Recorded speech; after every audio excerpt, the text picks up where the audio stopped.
అది కంక వజ్రిక కంక వజ్రిక అంటే మంత్రాలు తంత్రాలు చేస్తే కూడా అది బంద్ అవుతుంది. ఏ పాటు మంత్రకాడు కానీ చీకటి ఉన్న కానీ వెలుగుంటది, వెలుగున్న కానీ చీకటి ఉంటది.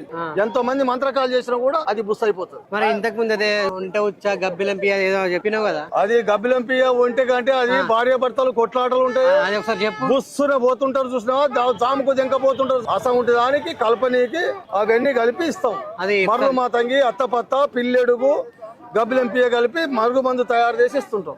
మరుగు మందు చేసిస్తే వాళ్ళు ప్రేమ కోసం కలిసి ఉంటారు అంతే. అది పని చేస్తుంది నిజంగా, పని గ్యారంటీగా పని చేస్తుంది.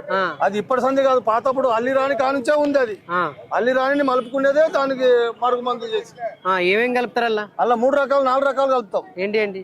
పిల్లెడు కలుపుతాం, పిల్లెడుగు మరలు మాతంగి కలుపుతాం. ఇలా ఉంటది మరలు మాతంగి. అత్తపత్త ఉంటది, అత్తపత్త కలుపుతాం. అవి 3 కలిపి ఒంటెలు నానేసి ఇవ్వమని చెప్తాం. ఏ వంటలు? మనం ఎవరికి మాట వినాలో వాళ్ళ ఒంటెలతో శుద్ధి చేయాలి దాన్ని. అవన్నీ ఉట్టి మాటలు. ఇంట్లో ధనుము రావాలంటే రాని పని, నచ్చిన పోటీ రావాలంటే కాని పని. వాళ్ళ భార్య భర్తలకి కలిపేతందుకే మా డ్యూటీ. అమ్మవారు ఇచ్చిన డ్యూటీ అది. ఇప్పుడు నచ్చిన అమ్మాయి కంటే గర్ల్ ఫ్రెండ్ కి పెట్టొచ్చా? గోల్ ఫ్రెండ్ కి మేము ఇచ్చటోళ్ళం కాదు కూడా, పెండ్లానికే భార్య భర్తలకైతేనే కలుపుతాం. ఎవరికైతే ఇష్టం కాదు. కలుస్తారా? ఖచ్చితంగా అవుతుంది. ఎంత టోళ్ళు కూడా చల్లబడిపోతాం.